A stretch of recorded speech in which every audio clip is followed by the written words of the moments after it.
नमस्कार, मैं हूं दीपाली राणा। आप देख रहे हैं कमोडिटी 360 डिग्री। कमोडिटी बाजार के पूरे एक्शन पर तो नजरें रहेंगी ही, लेकिन स्पेशली फोकस करेंगे स्पाइसेस के पैक पर, क्योंकि एनसीडीएक्स पर मसालों में वोल्टिलिटी देखने को मिल रही है। हल्दी लगातार 2 दिनों से गिर रहा है एक कांस्टेंट तेजी के बाद। जीरे में लगातार चौथे दिन दबाव बना हुआ है। बीच में हालांकि प्राइसेस ने थोड़ा सा स्पर्ट दिखाया था। वहीं धनिये में भी थोड़ा सा प्रेशर ऊपरी स्तरों पर दिखाई दे रहा है। अगर एक हफ्ते की चाल देखें स्पेशली टर्मरिक की, तो आपकी स्क्रीन पर 7% कीमतें गिरती हुई दिखाई दी है महज एक हफ्ते में धनिया फ्लैट रहा है। और सिमिलरली अगर आप जीरे की चाल देखेंगे तो वहां भी सिमिलर एक्शन रहा है पिछले एक हफ्ते के दौरान। अब क्या कारण है, क्या आगे की डायरेक्शन रह सकती है, इस पर हम बातचीत करेंगे। क्या टैरिफ वॉर के कारण क्या इम्पैक्ट हो सकता है एग्री कमोडिटीज पर, जिसके चांसेस तो हालांकि अनलाइकली है, इसको समझने की कोशिश करेंगे। और आगे शो में हम सोने चांदी पर भी बातचीत करेंगे, लेकिन सबसे पहले बात करते हैं स्पाइसेस के।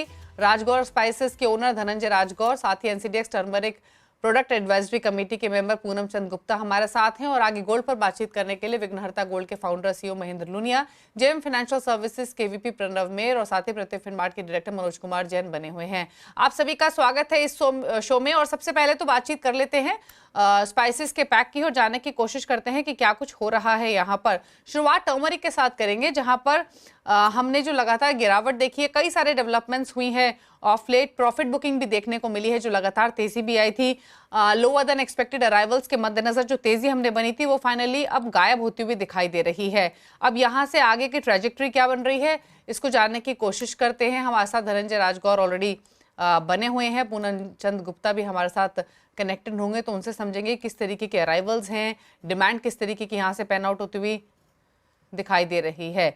हमारे साथ धनंजय हैं। धनंजय, पहले तो आपसे जानना चाहेंगे और अगर हम ओवरऑल स्पाइसेस के पैक की बात करें तो पहली बात तो डिमांड सिनेरियो इस समय कैसा बना हुआ है, कुछ पिकअप हुआ है क्या, डोमेस्टिक डिमांड हो या एक्सपोर्ट डिमांड हो, किस तरीके के हालात हैं ओवरऑल? नमस्कार दीपाली जी। जीरे में डोमेस्टिक ग्राहक की अच्छी है। अभी एक्सपोर्ट भी देखने जाए तो अपने मसालों के इस साल रेट कम होने की वजह से अपने मसाले इस साल ज्यादा चलेंगे। जीरे का रेट स्पेशली मैं जीरे के लिए बात करता हूँ तो जीरा हमने देखा कि मार्च एंड में मार्केट जब क्लोज हुआ उसके पहले जीरा रोजाना गुजरात के अंदर 1,10,000 से 1,20,000 बोरी आ रही थी और राजस्थान मंडियों में 40 से 50,000 बोरी जीरा आ रहा था। जैसे ही अप्रैल शुरू हुआ तो ये आवके में कटौती हमें देखने मिली। जैसे कि गुजरात जो 1,10,000 से 20,000 बोरी आ रहा था, वो अभी फिलहाल सिर्फ 75-80,000 के ऊपर जीरा नहीं आ रहा है लास्ट 4 से 5 दिन से।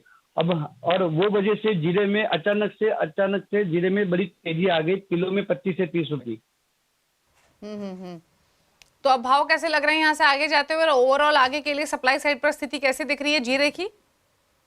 देखो, माल है, माल नहीं है ऐसा बिल्कुल नहीं है, लेकिन क्या लग रहा है कि जो हम लोग ने सोचा था कि राजस्थान की भी फसल इस साल अच्छी है, लेकिन पीछे से राजस्थान के यील्ड में प्रॉब्लम आने की वजह से ये सब आवके बढ़ नहीं रही है। और दूसरा कि जब दुबई फेयर में ये सब ने हमने देखा कि सब लोगों ने अप्रैल डिलीवरी ज्यादा करके रखे, माल बेच के आए थे, जो वो हिसाब से इन्होंने अभी कवर किया और अचानक से आवके कम होने की वजह से जीरे में तेजी आई है और सट्टोड़ी भी थोड़े एक्टिव हो गए इस साल। ओके, अच्छा, भाव को लेकर अब आगे की स्थिति क्या दिख रही है, क्योंकि एक्सपेक्टेड नहीं था ये मूव जो हमने पिछले एक हफ्ते या एक महीने के दौरान आते हुए देखा है। अब यहाँ से आगे की प्राइस डायरेक्शन क्या दिखाई दे रही है? दीपाली जी, मुझे यहाँ लगता है कि थोड़ा प्रॉफिट बुकिंग आए ना इस रेट से। अगर अभी जो फिलहाल जो रेट चल रहे हैं उसमें किलो में 5, 10, 15 की अगर मंदी आती है तो जीरा बिल्कुल लेना चाहिए। यहाँ से वापस जीरा और 20 से 25 रुपए बढ़ने की क्षमता उसमें है जीरे के अंदर। और दूसरी बात बोलने जाओ तो समय का पहिया बहुत बलवान होता है और जीरे का अभी समय चल रहा है, तो जीरे का समय नहीं, जीरे का दौर आएगा ऐसा लग रहा है आने वाले दिनों के अंदर, 15-20 दिन के अंदर। ओके, अच्छा, मुझे एक क्वेश्चन आपसे एक्सपोर्ट पर भी चाहिए। डोमेस्टिक डिमांड तो जैसे आपने कहा स्ट्रांग रही है, और एक्सपोर्ट एक्टिविटीज जो हैं स्पेशली गल्फ कंट्रीज की तरफ से वो भी बढ़ती हुई दिखाई दी है, वहां से भी सपोर्ट हुआ है। सो फार एक्सपोर्ट नंबर्स कैसे हैं और क्या एंटिसिपेट किया जा रहा है आगे के लिए?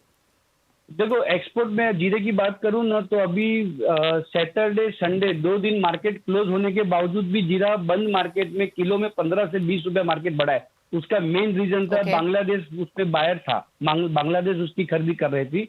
और अभी तो हम देख रहे हैं कि चाइना तो अभी तक खड़ा ही नहीं हुआ है, चाइना तो पूछ ही नहीं रहा है। अगर चाइना अगर इस जीरे के रेट में आ जाता है तो मुझे लग रहा है कि 15, 20, 25 रुपए की तेजी अभी भी बरकरार है।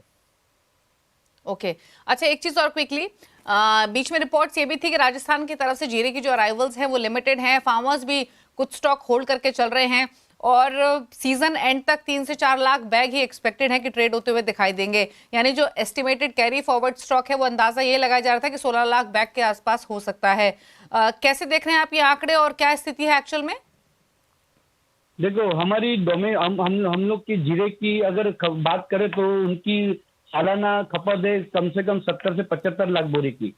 और इस साल जो सर्वे आया क्रॉप का राजस्थान एसोसिएशन और फिश का, तो वो हिसाब से जीरा 90 लाख के ऊपर जीरा आना चाहिए था, लेकिन पीछे से यील्ड कम होने की वजह से वो 90 लाख वाला शायद 75-80 लाख रुपए 75 से 80 लाख बोरी आएगा।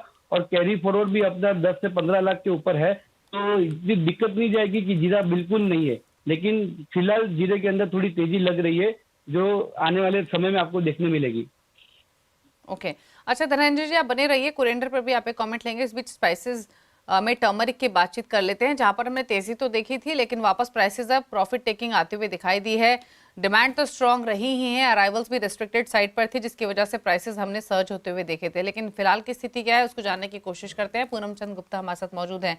पूनम जी नमस्कार, स्वागत है आपका। तो बताइए पहले तो लगातार स्ट्रेंथ जो दिखी थी, क्या एक्चुअल में अराइवल्स रेस्ट्रिक्टेड साइड पर थे, लोअर देन एक्सपेक्टेड सप्लाई थी जिसकी वजह से प्राइसेस ऊपर गए थे, और अब जो भाव हल्के हुए हैं क्या ये सिर्फ प्रॉफिट टेकिंग है या और भी फैक्टर्स हैं? ये अभी ये प्रॉफिट टेकिंग की रेट ज्यादा है, क्योंकि अभी ऑल ओवर इंडिया का देखा जाए तो 80,000 से 90,000 रुपए तक डेली की सप्लाई है। और डिमांड और सप्लाई को देखते हुए सप्लाई का कुछ ज्यादा ही वो चल रहा है, जबकि हालांकि अगर देखा जाए तो उतारा का जो आउटटर्न है वो 15 से 20% कम आ रहा है यील्डिंग का। और हर तरफ से अभी जैसे मराठवाड़ा में सांगली, निजामाबाद, सब तरफ सप्लाई बहुत अच्छी है। तो सप्लाई को देखते हुए डिमांड जो ये पहली डिमांड थी समझो त्योहारों की या होली के आसपास की, वो निकल गई, उसमें तेजी अच्छी बन भी गई है। अब दूसरी डिमांड स्टॉकिस्टों की आएंगी और पाउडर वालों की आएगी, वो मतलब ऊंचे भाव में लेने में थोड़ा कम इंटरेस्ट बता रहे हैं। उसको देखते हुए बाजार अभी यहाँ से 300-400 रुपए रेंज बाउंड ही रहेगा, 400 कम भी हो सकता है, 400 बढ़ भी सकता है, ज्यादा फर्क पड़े ऐसा दिख नहीं रहा है।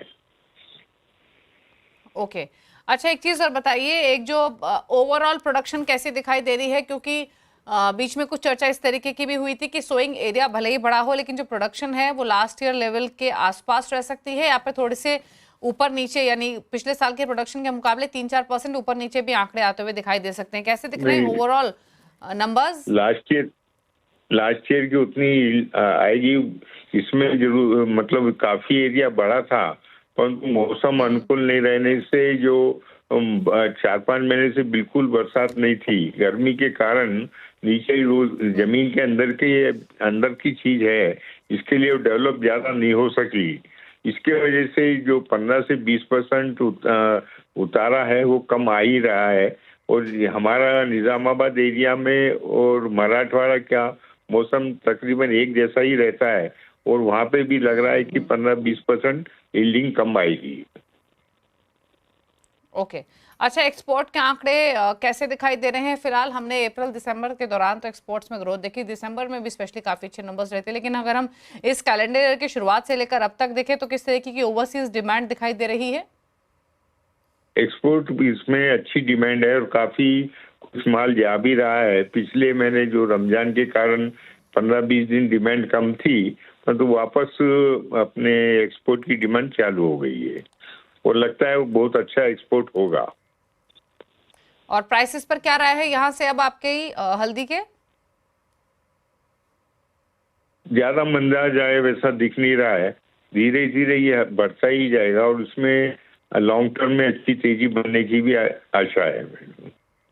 ओके अच्छा धनंजय, कोरिएंडर पर कुछ कमेंट करेंगे क्या? यहाँ पर टर्मरिक और साथ ही टर्मरिक और जीरे के मुकाबले जो प्राइस मूवमेंट रहा है वो बिल्कुल अलग रहा है, या फिर ये कहे कि बहुत ज्यादा एक्शन हमने देखा नहीं है, मोर और लेस रेंज में ही प्राइसेस कोरिएंडर के दिखाई दिए हैं?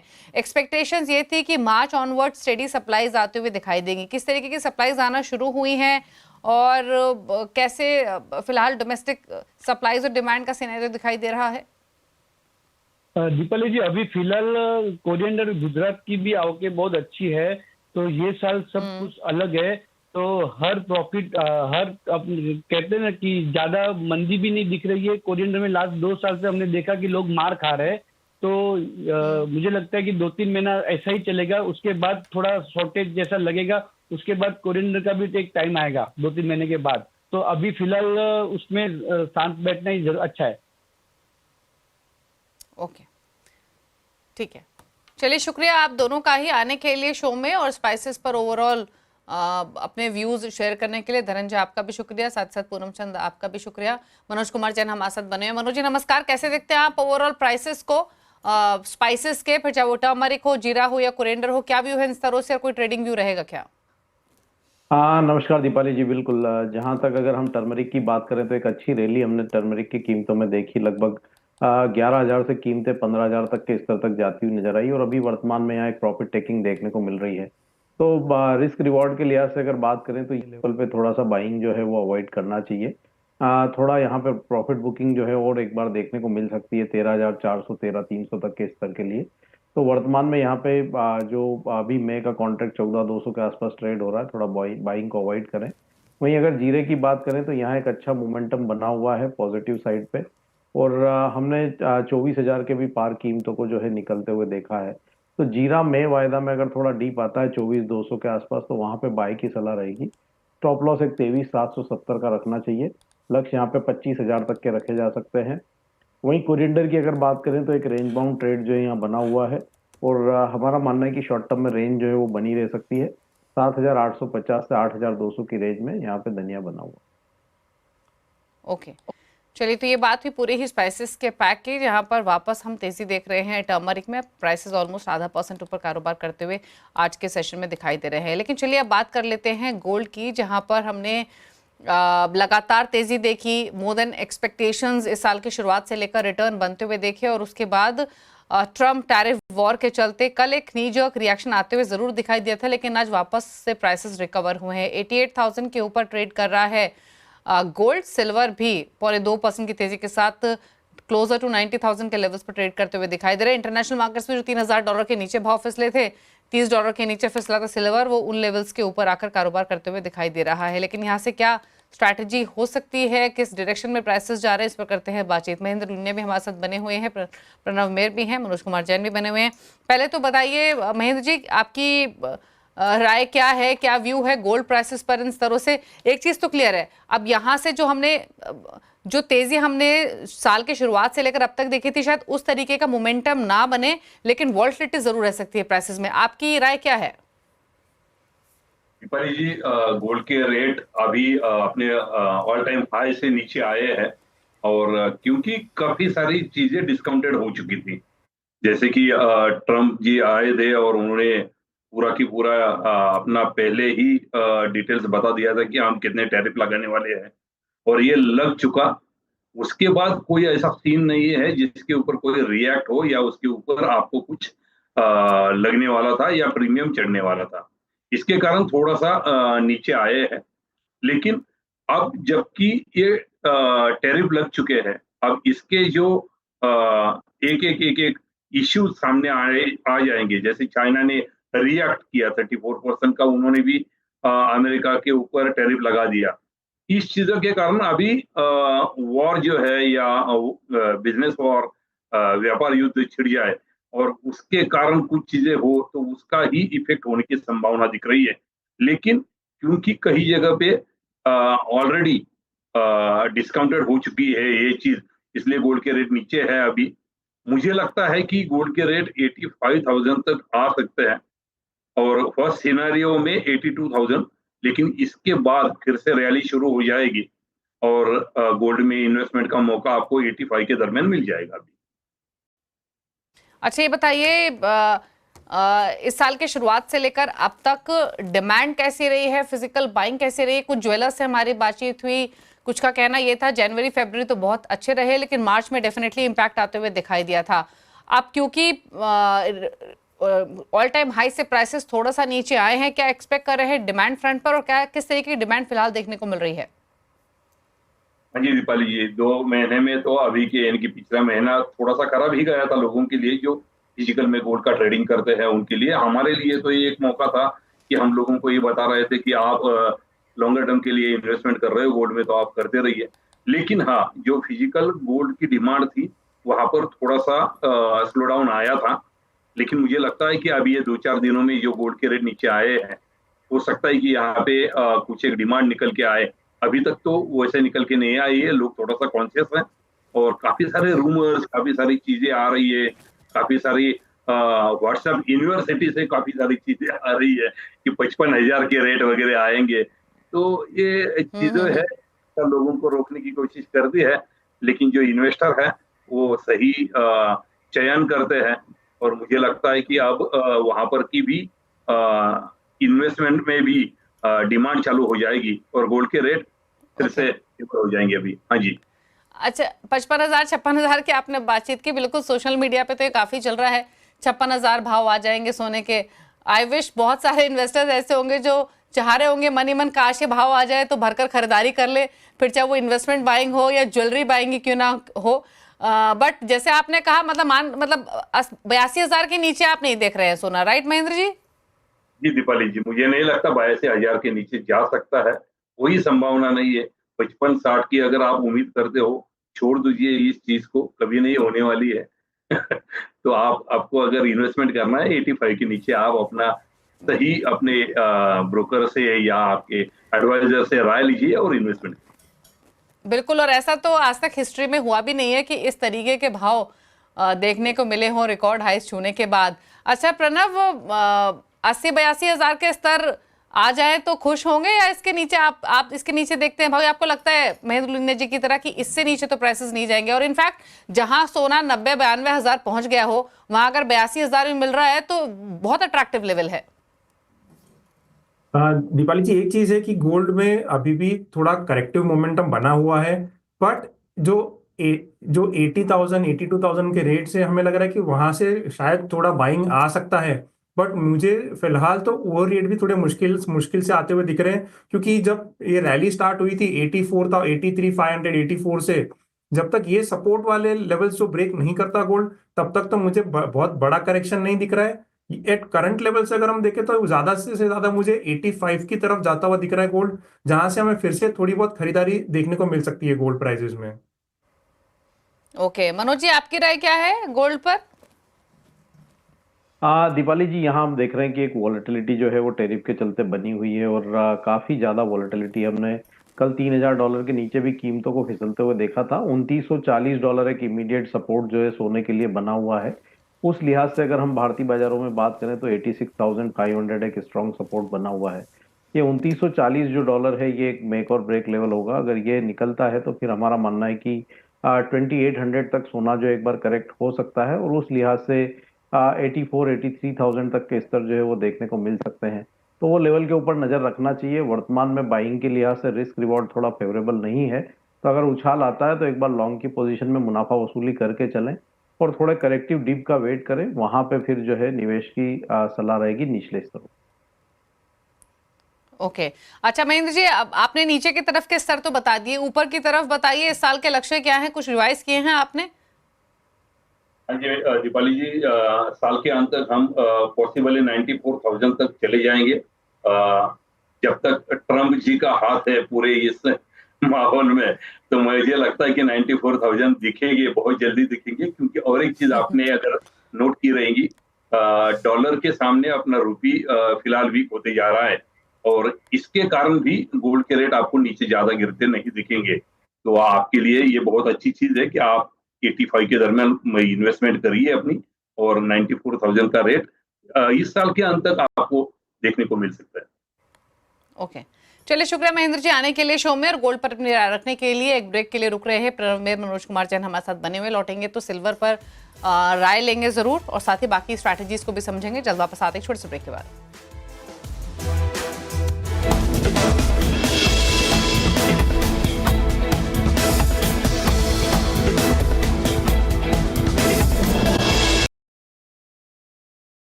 थ्री 360 डिग्री मनोज कुमार जैन, प्रणव मेहर हमारे साथ बने हुए हैं। पहले ले लेते हैं राय सिल्वर पर। प्रणव, पहले आप बताइए सिल्वर पर आपकी राय क्या रहेगी? $30 के प्राइसेस वापस इंटरनेशनल मार्केट्स में आते हुए दिखाई दिए हैं, बट यहाँ पर एक गोल्ड के मुकाबले ज्यादा हम स्लाइड होते हुए देख चुके हैं सिल्वर को। अब यहाँ से फ्रेश व्यू क्या है प्राइसेस पर? दीपाली जी, जो तेजी हमने देखी है सिल्वर प्राइसेस में जो पिछले कुछ सेशंस में, कुछ महीने, एक फर्स्ट क्वार्टर में, वो तेजी तो फिर से फिलहाल दिख नहीं रही है। हाँ, थोड़ा एक कंसोलिडेशन, थोड़ी रिकवरी आ सकती है सिल्वर प्राइसेस में। हम एक्सपेक्ट कर रहे हैं कि करंट लेवल से सिल्वर जो 90,000 के आसपास चल रहे हैं, वहां से ये ऊपर में और 91,100 की तरफ, और अगर ये 100 का लेवल क्रॉस कर जाता है जो कि 200 डे मूविंग एवरेज के आसपास आ रहा है, तो एक ये रिकवरी एक्सटेंड हो सकती है 93,500, 94,000 की तरफ जा सकता है सिल्वर। तो और नीचे की तरफ अगर हम देखें तो 86,000, 86,200 का जो सपोर्ट बना है, ये पिछली बार भी जब ये करेक्शन हुआ था 1 लाख टच करके जो नीचे डिप मारी थी, जो लेवल था 86,400 का, तो इसी लेवल से रिवर्स करके 1,02,000 के हमने लेवल्स देखे। तो ये सपोर्ट बहुत स्ट्रांग है, बेस बहुत बड़ा स्ट्रांग है। अगर ये बेस ब्रीच नहीं करता तो ये कंसोलिडेशन रेंज कंटिन्यू रहेगा, और अगर ये ब्रीच कर जाता है तो हम एक्सपेक्ट कर रहे हैं सिल्वर को और नीचे की तरफ जाता हुआ 78 to 80,000। बट जब तक ये सपोर्ट बेस बना हुआ है सिल्वर में, चांसेस है कि ये ऊपर में 91,100, 93,500 की तरफ जाने की पॉसिबिलिटी दिख रही है आने वाले कुछ ट्रेडिंग सेशंस में। 78-80,000 तो वो तो इन स्तरों से भी काफी नीचे के लेवल हुए। मनोज जी, आपकी राय क्या है सिल्वर पर? आपको भी लगता है मौजूदा स्तरों से 10-12 हजार नीचे जा सकता है चांदी? यहाँ पे बिल्कुल जो सपोर्ट लेवल बताएं 86,300, 400 के, वो एक मेक और ब्रेक लेवल रहेगा भारतीय बाजारों में। अगर वो लेवल के नीचे कीमतें फिसलती है तो फिर एक बार 80,000 तक के स्तर देखने मिल सकते हैं। लेकिन हाल फिलहाल यहाँ पे एक अच्छा करेक्शन देखा था हमने, तो एक रिट्रेसमेंट यहाँ पे कीमतों में देखने को मिलेगा, जो 92,400 से 93,000 तक के स्तर शॉर्ट टर्म में पहले दिखा सकता है। तो वर्तमान लेवल पे शॉर्ट ना जाए, अगर थोड़ा डीप आता है 89,000 के आसपास, तो यहाँ पे बाय कर सकते हैं 2 से 3 दिन का नजरिया रख करके। 92,400 के लक्ष्य के लिए स्टॉप लॉस वहां पे 87,700 के रखना चाहिए। ओके, अच्छा, बाकी स्ट्रैटेजीज पर भी आप फोकस कर लेते हैं। प्रणव, कच्चे तेल पर बताइए क्या स्ट्रैटेजी आप रेकमेंड कर रहे हैं? अब अपने क्लाइंट्स को ट्रेड ले भी रहे हैं, अवॉइड कर रहे हैं, क्या एग्जैक्टली स्ट्रैटेजी है कच्चे तेल पर? करंट प्राइसेस पे तो हम उनको बोल रहे हैं वेट एंड वॉच के लिए बोल रहे हैं सारे क्लाइंट्स को, क्योंकि प्राइसेस में काफी वॉलेटिलिटी, काफी सेल ऑफ भी आ चुका है। अगर आप नाइमेक्स क्रूड देखें तो $64 का जो सपोर्ट लेवल था, $63, 64 का, वो ब्रेक कर चुका है। हमने $59 का लो मार के थोड़ा रिकवरी देखा है नाइमेक्स क्रूड में, बट ऊपर की तरफ हम देख रहे हैं $64, 66, ये फिर से रेजिस्टेंस बनेगा। तो एक रिबाउंड के लिए टुवर्ड्स 5500 की तरफ अगर क्रूड जाता है, 5400, 5500 अगर इंडियन मार्केट्स में, तो वो लेवल्स बहुत अच्छा रहेगा अगर किसी को पोजिशनली करना है। ऊपर की तरफ स्टॉप लॉस बनेगा 57,100 की तरफ, और नीचे की तरफ क्रूड प्राइसेस एक डिप मार सकता है हमें 5,000 के नीचे 49,800, सॉरी 49,80, 4700 की तरफ भी जा सकता है आने वाले कुछ महीनों में। बट जो बायस रहेगा क्रूड का वो नेगेटिव की तरफ रहेगा। Sell on rise would be the strategy for crude. Okay, base metals पर मनोज जी क्या सलाह रहेगी अब, स्पेशली कॉपर पर? बेस मेटल्स में दीपाली जी थोड़ा सा ट्रैक्शन जो है वो कमजोर है, क्योंकि जब तक यहाँ पे टैरिफ को लेकर के क्लैरिटी नहीं होती है। कल यूएस प्रेसिडेंट ने चाइना को फिर एक बार जो है धमकी दी है कि अगर वो टैरिफ जो है वो वापस नहीं लेते हैं तो एडिशनल 50% टैरिफ जो है लगाएंगे चाइना के ऊपर। तो बेस मेटल्स में मेरा मानना है कि थोड़ा सा भी वॉलेटिलिटी अगले 2-3 सेशन रह सकती है।